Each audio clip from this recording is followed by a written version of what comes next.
Hey guys, welcome back. Now I am really excited to do this video. If you saw my Instagram and my Facebook, you noticed that because now I'm in Canada, I have access to the Google Pixel 6. If I was still in Singapore, I would have to wait till next year. But when I saw it, I saw the launch, I got really excited. Now I know I'm still a bit late compared to some of the other YouTubers because I had to buy mine. And yes, Google did not send mine to me, alright? So I actually paid this with my own money. So yeah, I am super excited. So let's get to the unboxing. Alright, so here's the box, and first thing up, you're gonna realize, yes, it is very slim because just like everything else, every other freaking phone brand does, whatever Apple do, they will follow. So yes, because Apple removed the charger and got away with it, so did Google. Now, of course, Google isn't the only one to do this, but yeah, this pisses me off. I don't know if you get a USB Type-C cable, they better have that inside. But you know, for the sake of this review, this unboxing, and because I'm gonna do a full review, I actually went out and bought another charger. I don't actually need it. I've got a few other chargers that I can use. And yes, if you wanna check out that review, I'm gonna have it out maybe in a week or so. Do remember to subscribe to our channel so you don't miss that. Okay, so it's one of those peel ones. I actually quite like this. This is a very nice touch. Makes it really easy. I don't have to grab a knife, although I have one if you need one.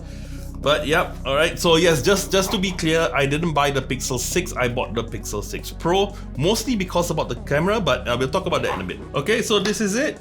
Okay, so yeah, you can see I bought the, what was it called again? Stormy Black? I can't remember. Yeah, it doesn't say here, but yeah, I'm pretty sure it's Stormy Black. There were a couple of other colors, and honestly, I was one of those people that was stuck with the crash, right? So when I wanted to buy it, the whole website crashed. I tried for 2 hours before I got it, and I actually wanted to get one with a bigger capacity, alright? So for the Google Pixel 6 Pro, I believe it goes all the way up to 512 gigabytes. By the time I managed to get in, it was sold out, or at least it said it was sold out. So all I was left with was the 128.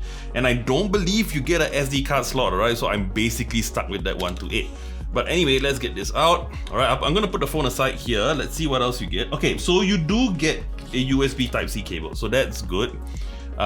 You also get a USB Type-C to Type-A adapter. That's a nice touch. But yeah, I'm just still a bit salty that they didn't give the charger together. Although, like, if you look at the price of the Google Pixel 6, I think it's $599 US, and then for the Pixel 6 Pro, $899 US. It's actually a little bit cheaper than I expected, so that's not too bad. You've also got some documentations here. You've got the pin to add in your SIM card. Alright, so this is the phone. Let's remove this.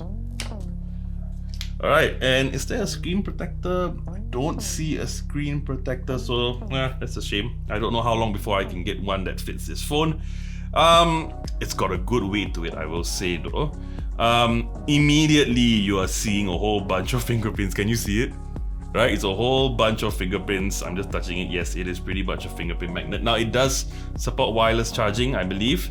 And of course, the debate now about the camera module. So as you can see, it's a bump, but it's basically a bump across. Oh, and before that, let's take a look at the buttons. So the buttons are on the right hand side, which is great. I actually prefer that. For my phone, the Samsung Note 10 Plus is actually on the left. Not quite used to it.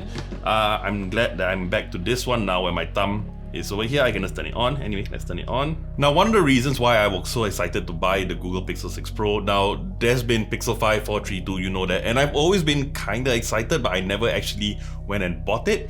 Now, the reason why I actually got this is because now they've actually made their own SoC. Yes, they've done what Apple has done with the M1 chip.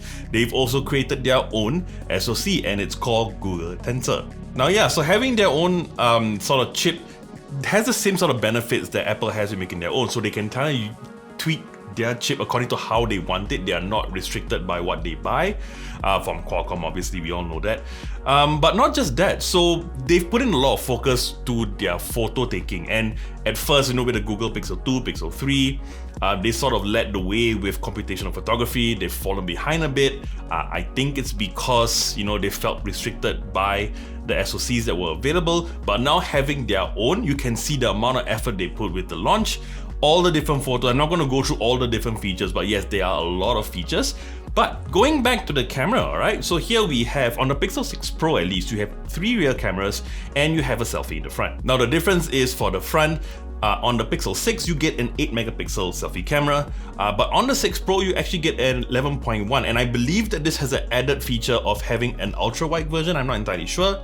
At the back, all right, you get, like I mentioned, you get 3 cameras. You get a 50 megapixel wide camera, you get a 48 megapixel telephoto lens, and you get a 12, I believe 12 or 12.1 ultra wide lens. Now for this one, if you take a look here, all right, you notice this sort of rectangular camera. Now this is actually the Periscope lens, and this actually sets this apart from the regular Google Pixel 6. Alright, so the Pixel 6 does not have this, it's only available on the Pixel 6 Pro. Now if you're wondering why it looks like this, it's because this actually utilizes a Periscope lens. So you are able to actually get 4 times optical zoom, not digital, alright? And the reason why it doesn't bulge out as much is because the lenses are actually sort of stacked vertically. So they sort of zoom like a periscope instead of having a bulge where it would zoom this way. Okay, so I just took a picture. Alright, I just tried the selfie camera, and I would say it's not bad. Color is pretty accurate. I would say skin tone as well, and yes, the skin tone was a big thing that Google talked about, and first impressions actually is pretty good. A lot of pictures that I take with myself selfie, it tends to look a bit bluish for some reason, but this one I would actually have to say is pretty good. Okay, and I just took a couple of pictures using the regular telephoto lens. Now first one I took obviously is with this camera. Again, not bad. Now of course we're gonna put it through its paces a bit more. We'll go outside, we'll take different videos and pictures, and I think we'll use it for our vlogging channel as well, moving up north, so you might want to go check that out if you want to see. Yes, we are going to use this phone for that.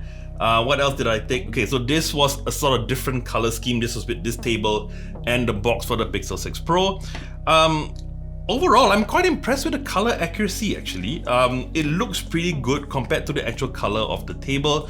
We'll take more pictures later on and I'll put that in the review. Okay, now obviously I haven't installed a lot of apps, so these are mostly Google apps, but of being a Pixel, you don't get a whole ton of different bloatware, so I actually really appreciate that. And one thing about the screen, I have to say I really like it.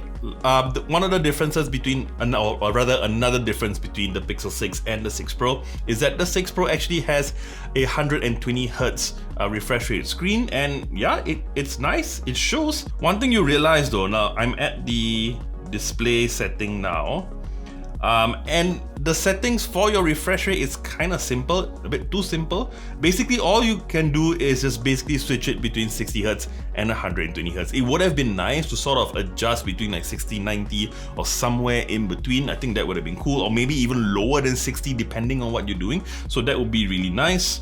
And that will help your battery a lot, because obviously the higher the refresh rate, the more battery it will take up. Okay, and screen first impression is really good, but I'm not going to go too much into that. It's obviously an OLED panel. I want to test the audio. Okay, so I'm just gonna play it here. Actually, you know what? I'm gonna compare it with my other phone. Now, I know this is not the best phone to compare it with. This is a 2-year-old phone. But you know, just there's some sort of reference in case, you know, you also happen to have a Samsung Note 10 Plus. I'm gonna put them side by side. All right, maybe let's try the Samsung first. Let me get the full volume.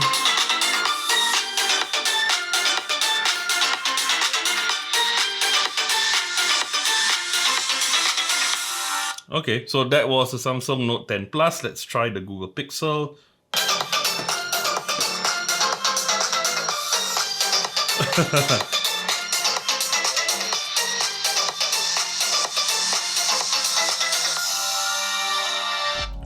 Okay, I'm actually very impressed.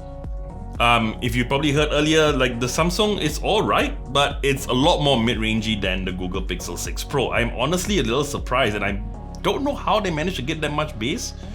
Obviously it's not a subwoofer, but the amount of bass that you're gonna get into it is actually quite impressive. So the Pixel 6 is available for $599 US. The Pixel 6 Pro, the one I have, which uses the Google Tensor chip and at 128 gigabytes, this comes in at about $899 US. And right off the bat, first impressions, it actually seems a really competitive price. But of course, we're not stopping here. All right, we're gonna do a full review. I'm gonna test the phone out in as many scenarios as possible. Obviously, they've also boasted a bit of the video capabilities as well. Video recording has always been a bit of a, I don't know, afterthought for a lot of phone manufacturers, they've always haven't been as good, or they haven't really put as much attention to photo taking. So, and I use video a lot on my phone. I take a lot of videos, so I really hope that this is going to be one of the best. I know that a lot of other, tech reviewers have got the earlier version of the phone. I'm hoping that there've been some updates being pushed through. But yeah, we're gonna have our review in a week or so, so don't forget to subscribe so you don't miss that review. But in the meantime, guys, thank you so much for watching. I'm JP, and I'll see you real soon.